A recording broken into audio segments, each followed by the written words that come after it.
Hello friends, কেমন আছো সবাই? আশা করি সবাই ভালো আছো। আমি তোমাদের মিঠুন স্যার তোমাদের কাছে অনলাইন প্ল্যাটফর্মে এসেছি। তোমরা আমায় অনেক রিকোয়েস্ট করেছো, সেই রিকোয়েস্টের জন্য আমি আমার প্রত্যেকটা ক্লাস আজ থেকে আমি ইউটিউবে আপলোড করতে থাকবো। এর আগে যখনই আমি ক্লাস নিতাম আমার চোখের সামনে অনেকগুলো ছোট ছোট মুখ আমি দেখতে পেতাম। তাদের সেই অ্যাপ্রিসিয়েশন, তাদের কিউরিসিটি, তাদের একটু দুষ্টুমি, তাদের আনন্দ স্বপ্নেই ভরে থাকতো আমার ক্লাস। কিন্তু আজ আমার উল্টো দিকে জাস্ট একটা স্মার্টফোন। জানি না তোমাদের কাছে কতটা কমফর্টেবল মনে হবে, তবে আমি আমার দিক থেকে ম্যাক্সিমাম এফোর্ট আমি দেবো। তাই তোমরা আমার প্রতিটা ক্লাসকে ভালো করে ফলো করবে। অনেকেই মনে করে কি ফিজিক্স খুব টাফ সাবজেক্ট, আমাদের ফিজিক্সে কিছু হবে না। ফিজিক্সে এত নিউমেরিক্যাল, এত প্রবলেম, ফিজিক্সে কিছু হবে না। আমি বলবো হ্যাঁ, ফিজিক্সে নিউমেরিক্যাল আছে, অনেক প্রবলেম আছে, অনেক ইকুয়েশন আছে, অনেক কিছু জিনিস মাথার মধ্যে রাখতে হবে। কিন্তু যদি তোমরা কিছু লজিক্যাল ওয়েতে তোমাদের সেলফ স্টাডিটা চালিয়ে যাও তাহলে দেখো ফিজিক্স খুব ইজি সাবজেক্ট। তো সেই লজিক্যাল ওয়ে কিছু ফ্লো চার্টের উপর ডিপেন্ড করে। দেখতেই পাচ্ছ আমার বোর্ডে যেগুলো লেখা আছে, এখানে 8টা পয়েন্টস লেখা আছে। সেই 8টা পয়েন্টসে স্টাডি এভরিডে, প্রত্যেক দিন প্রত্যেকটা সাবজেক্ট তোমাদের ফলো করা উচিত। আজকে আমি পড়লাম, আবার 5 দিন পরে ফিজিক্স পড়বো, হলে দেখবে ফিজিক্সটা খুব ডিফিকাল্টই মনে হবে। Read text book carefully. মানে কি আছো যে তোমরা আমার নোট পড়ে নিচ্ছ, নোটে কি থাকে, নোটে অ্যাকচুয়ালি জিস্ট আকারে ফরমেশনের কথা করা থাকে। তো টেক্সট বুকটা খুব কেয়ারফুলি যদি তোমরা ফলো করো, টেক্সট বুকের মধ্যে যেগুলো ছোট ছোট জিনিসগুলো আছে সেগুলো নোটে রিফ্লেক্টেড করা হয় না। ঠিক আছে, সেই টেক্সট বুকটাকেও তোমরা কিন্তু ভালো করে ফলো করবে। তারপরে পয়েন্ট, অ্যাটেন্ড ক্লাস অ্যাক্টিভলি। প্রতিটা ক্লাস আমার এই ইউটিউব চ্যানেলে যে ক্লাসগুলো আমি আপলোড করতে থাকবো, আমার প্রতিটা ক্লাস খুব অ্যাক্টিভলি ফলো করবে। Next, read the topic after class. যখনই আমি যে টপিকটা পড়াবো সেই টপিকটা সেই দিনেতেই পারলে একটু ফলো আপ করবে, তাহলে দেখবে ফিজিক্সটা খুব ইজি লাগবে। তারপরে রিক্যাপচুলেশন আফটার স্টাডি। পড়াশোনা হলো, প্র্যাকটিস হলো, তোমরা প্র্যাকটিস করলে, ইকুয়েশন ডেরিভেশন প্র্যাকটিস করলে, থিওরিটিক্যাল কনসেপ্টগুলো পড়লে, তারপরে জাস্ট তোমাদের বই খাতা ক্লোজ করে জাস্ট রিক্যাপচুলেট করতে থাকবে। 10 মিনিট 15 মিনিট করে পার ডে একটা টপিকের ওপর রিক্যাপচুলেট করতে থাকবে। তাহলে দেখবে তোমাদের মাথার মধ্যে ইকুয়েশনগুলোকে একটা সিকোয়েন্সিয়ালি অর্ডারে চলে আসছে। তাহলে তোমাদের প্রবলেমের করতে করতে কোন প্রবলেমের জন্য কোন ইকুয়েশনটা তোমরা অ্যাপ্লাই করবে সেটা কিন্তু খুব সিম্পল ওয়েতে তোমরা অ্যাপ্লাই করতে পারবে। তারপরে থিওরিটিক্যাল ডেরিভেশন প্র্যাকটিস হয়েছে, থিওরি পড়া হয়েছে, এবার আমাদের নিউমেরিক্যাল। কেন নিউমেরিক্যাল, ফিজিক্সে অনেকটা পার্ট আমাদের নিউমেরিক্যাল হয়ে থাকে। ঠিক আছে, সেই প্রবলেমগুলো অনেকের কাছে খুব ডিফিকাল্ট মনে হয়। কেন? প্রবলেম প্র্যাকটিস যদি কম হয় আমার নলেজটা কম গ্যাদার হবে, সেই জন্য প্রবলেমটাকে বেশি পরিমাণে প্র্যাকটিস করতে হবে। এবার শুরুতেই তোমরা এক্সারসাইজ প্রবলেম করতে গেলে হয়তো একটু হোঁচট খাবে, সেই জন্য আমি বলবো আগে তোমরা যে সলভ প্রবলেমগুলো আছে, যে এক্সাম্পলের প্রবলেমগুলো আছে, সেই এক্সাম্পল প্রবলেমগুলোকে ভালো করে স্টাডি করো। তারপরে তোমরা পরের পার্টে যে এক্সারসাইজ প্রবলেমগুলো থাকে সেই এক্সারসাইজ প্রবলেমগুলোকে ভালো করে দেখো। আর lastly follow my YouTube channel. আর আমার ইউটিউব চ্যানেল যদি তোমাদের ভালো লাগে শেয়ার করতে এবং সাবস্ক্রাইব করতে ভুলো না। আজ আমার ফার্স্ট ক্লাসে আমি তোমাদের কাছে ডিসকাস করব ইউনিট ডাইমেনশন মেজারমেন্ট। তোমাদের মনে হতে পারে যে এই ক্লাসটা বা এই ইউনিট ডাইমেনশন মেজারমেন্ট এই টপিকটা আমাদের কাছে প্রয়োজনীয়তাটা কোথায়, কেন আমরা এই চ্যাপ্টারটাকে পড়ব। দেখো, এখন ইউনিট আমরা বললাম যে একটা ওয়্যারের লেন্থ হচ্ছে 3 মিটার। 3 একটা নিউমেরিক পার্ট আর একটা মিটার মানে জাস্ট একটা ইউনিট পার্টকে আমরা ইন্ডিকেট করেছি। যদি আমরা ওয়্যারের লেন্থটাকে 3 বলে দিতাম দ্যাট ইজ মিনিংলেস।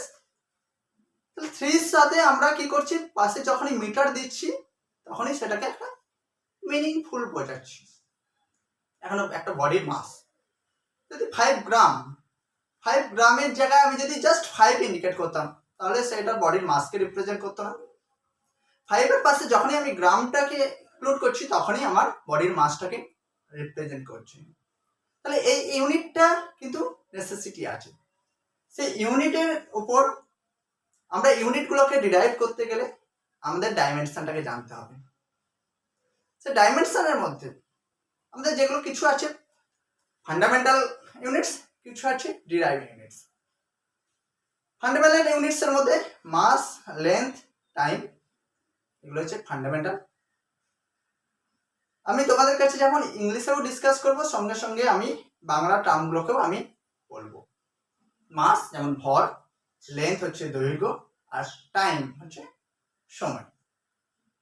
এগুলো হচ্ছে ফান্ডামেন্টাল ইউনিটস। এগুলোর উপর বেস করে অনেক ইউনিট ফরমেশন হয় যেগুলোকে আমরা বলবো ডিরাইভ ইউনিট। এখন এই ফান্ডামেন্টাল যে ইউনিটসগুলো আছে সেগুলো ডাইমেনশন কি, কেমন সেই ডাইমেনশনগুলোকে আমরা যদি জানি তাহলে আমরা যে কোনো ফিজিক্যাল কোয়ান্টিটি প্যারামিটারে আমরা ডাইমেনশন মেজারমেন্ট করতে পারবো। তোমরা দেখতে পাচ্ছ এখানে যেটা লেখা আছে যে মাসকে এম দিয়ে রিপ্রেজেন্ট করা হয়, আর ডাইমেনশনকে বোঝাতে গেলে উইথিন থার্ড ব্র্যাকেটের মধ্যে রিপ্রেজেন্ট করতে হয়। লেন্থের ডাইমেনশন এল, টাইমের dimension T, temperature dimension theta, কারেন্টের dimension I, amount of substance N, আর হচ্ছে লুমিনেশন ইন্টেন্সিটি আলোর তীব্রতা, সেটাকে জে দিয়ে রিপ্রেজেন্ট করা হয়। তো বেসিক্যালি আমাদের 11-12 এ যতগুলো ফিজিক্যাল কোয়ান্টিটি প্যারামিটার থাকবে আমাদের বেসিক্যালি ফার্স্ট 5 ডাইমেনশন আমাদের কাজে লাগে। এবার এইগুলোর উপর বেস করে আমরা ডাইমেনশনগুলোকে বিভিন্ন ফিজিক্যাল কোয়ান্টিটি বা প্যারামিটার যেগুলো 11-12 এর যে টপিকগুলো আছে সেই টপিকে যে প্যারামিটারগুলো আসবে তাদের আমরা ডাইমেনশন মেজারমেন্ট করতে পারবো। এখন ভেলোসিটি মানে বাংলায় যেটাকে বলা হয় বেগ। ভেলোসিটি ইকুয়ালস টু আমরা লিখতে পারি কি জানি displacement per unit time. Displacement dimension এল টাইম টি, সো এল টি ইনভার্স। অ্যাক্সিলারেশন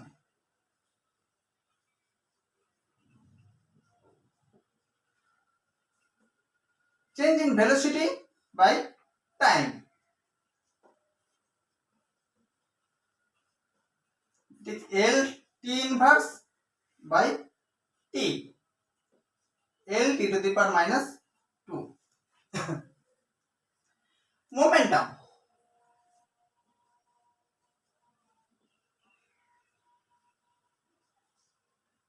বাংলায় যেটাকে বলা হয় ভরবেগ। মাস ইনটু মানে ভর ইনটু বেগ, mass into velocity, this m l t inverse. Force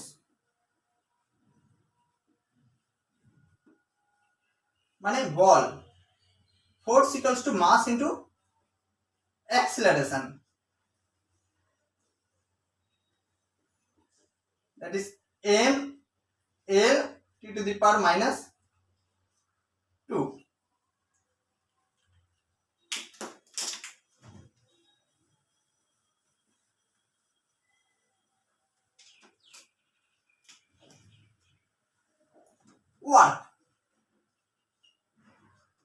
Work equals to force into displacement,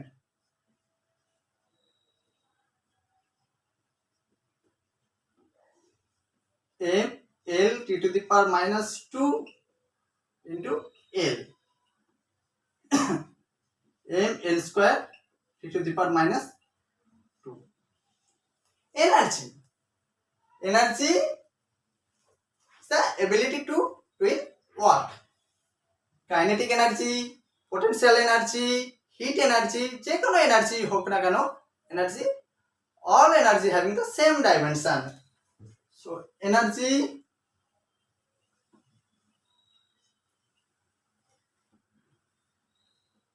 is having the same dimension of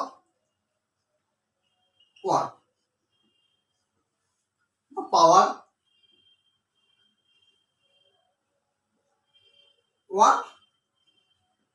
Per unit time. That is m L square t to the power minus 2 divided by t. M L square t to the power minus 3. Pressure.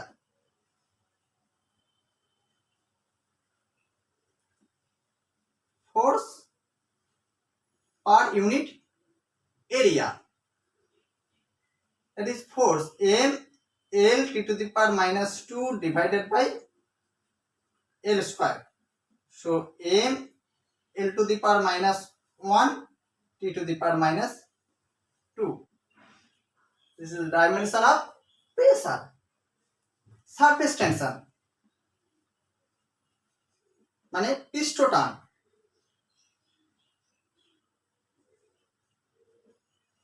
Can be defined as force per unit length মানে F by L.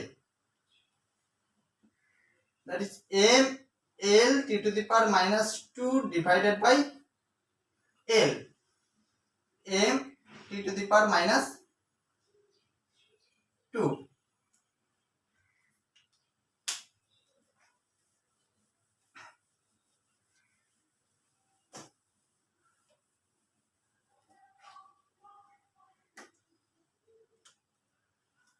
Coefficient of viscosity.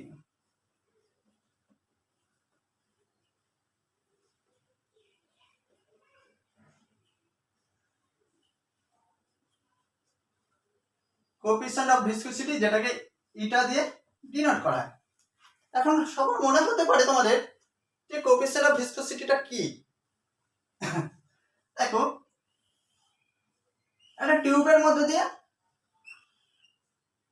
Liquid flow হচ্ছে, তো লিকুইডটা কেন flow হয়? দুটো পয়েন্টের মধ্যে pressure difference থাকলে লিকুইডটা flow হয়। সেন্ট্রাল পয়েন্টের রেসপেক্টে এখানে ভেলোসিটি হয়তো আছে ভি। সেটা যখন টিউবের সারফেস এরিয়ার সাইডে যাবে, যত ডিসটেন্স বাড়বে তার ভেলোসিটি কিন্তু ডিক্রিজ করতে থাকবে। তো এখানে ডিএক্স ডিস্টেন্সের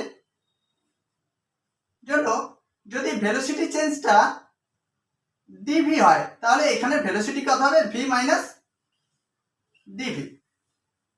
তাহলে ডিএক্স এর জন্য, ডিএক্স ডিস্টেন্সের জন্য ডিভি অ্যামাউন্ট ভেলোসিটি চেঞ্জ হচ্ছে, তাহলে ভেলোসিটি গ্রেডিয়েন্ট কত? বেগের নতি ভেলোসিটি গ্রেডিয়েন্ট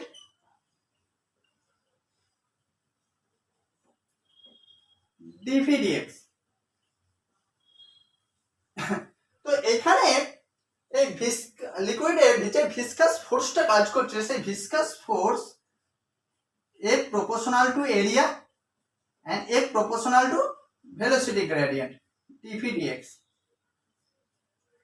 তাহলে দুটো ইকুয়েশনকে আমরা যদি কম্বাইন করি, আমরা কি লিখবো? F equals to eta a dv dx। এই ইটাটাই হচ্ছে এখানে কোএফিসিয়েন্ট অফ ভিসকসিটি। তাহলে আমরা এখানে ইটার ডাইমেনশন কি সেটা আমরা ক্যালকুলেট করতে পারবো। ইটা ইকুয়ালস টু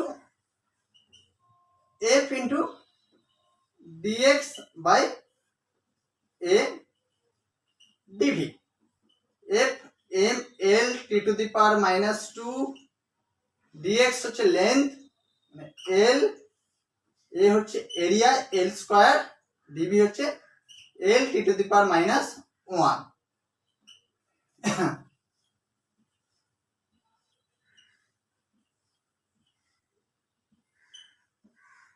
তোমরা দেখতে পাচ্ছ এখানে এল স্কয়ার ক্যান্সেল হচ্ছে, তাহলে থাকছে কি আমার M L to the power -1 T to the power -1, এটাই হচ্ছে কোএফিসিয়েন্ট অফ ভিসকোসিটি। এখন ইয়ং মডুলাস ইলাস্টিসিটি পার্টে তোমরা Young modulus, bulk modulus, rigidity modulus, different 3 types modulus পাবে। প্রত্যেকের ডাইমেনশন হচ্ছে same dimension. Young modulus equals to stress by strain, বাংলায় যেটা বলা হয় পীড়ন বাই বিকৃতি। স্ট্রেস মানে তুমি ধরো কোনো একটা বডিকে বেন্ড করার চেষ্টা করলে, কিন্তু তাহলে বেন্ড করতে গেলে কি হচ্ছে, তোমাকে বাইরে থেকে ফোর্স অ্যাপ্লাই করতে হচ্ছে। এবার বাইরে থেকে তুমি যদি এক্সটার্নাল যে ফোর্সটা অ্যাপ্লাই করেছো সেই এক্সটার্নাল ফোর্সটাকে যদি উইথড্র করে নাও, এখন বডিটা যদি তার আগের কন্ডিশনে ফিরে আসে, তাহলে আগের কন্ডিশনে কেন ফিরে আসে, তুমি বাইরে থেকে এক্সটার্নাল ফোর্স অ্যাপ্লাই করেছো, করার ফলে কি হবে না ওর মধ্যে একটা ইন্টারনাল ফোর্স ক্রিয়েট হয়েছে, যার জন্য ওই ইন্টারনাল ফোর্সের জন্য বডিটা কিন্তু আবার আগের কন্ডিশনে ব্যাক করছে। সেই force per unit area is called stress. Strain change in dimension by original dimension.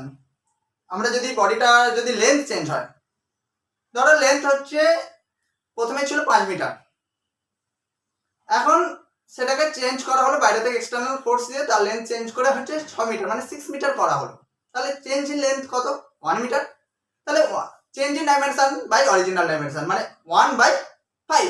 এখানে দেখো এখানে স্ট্রেনের কোনো ডাইমেনশন থাকে না, এখানে আমরা লেন্থের রেসপেক্টে যদি বলি L/L মানে মিটার বাই মিটার, তাহলে এর কোনো ডাইমেনশন থাকে না। তাহলে F/A হচ্ছে তোমার ইয়ং মডুলাস, মানে m l t to the power -2 divided by l square, m l to the power -1 t to the power -2। এটা কার ডাইমেনশন হচ্ছে ইয়ং মডুলাস বা বাল্ক মডুলাস বা রিজিডিটি মডুলাস, সবকিছুর ডাইমেনশন হচ্ছে সেম। দেখো এই ডাইমেনশনটা আবার প্রেসারের ডাইমেনশনের সঙ্গে সিমিলার হচ্ছে। এরকম ফিজিক্সে অনেক তুমি প্যারামিটার পাবে, কোএফিসিয়েন্ট পাবে, সেগুলো ডাইমেনশন আমরা ডিরাইভ করব। এই ক্লাসটা আশা করি তোমাদের কাছে অনেকটাই বুঝতে পারবে। তোমরা আমার ক্লাসটা যদি ভালো লাগে অবশ্যই শেয়ার করো এবং সাবস্ক্রাইব করো। আমরা আমার পরের ক্লাসে আবার ইকুয়েশন অফ হোমোজেনিটি নিয়ে আমরা ডিসকাস করব। তারপরে আরো এরর অ্যানালিসিস বা এই ইউনিট ডাইমেনশন মেজারমেন্ট থেকে কি ধরনের প্রবলেম হয় সেগুলো আমরা ডিসকাস করব। তো এই প্রতিটা টপিক তোমাদের নিট বলো, যেই মেন বা যেই অ্যাডভান্স বা KPPY প্রতিটা এক্সাম বা বোর্ড এক্সাম 11-12 বোর্ড এক্সাম বলো, বা এই টপিকটা 9-10 এর স্টুডেন্টদের ক্ষেত্রেও খুব বেনিফিটেড হবে। ওকে।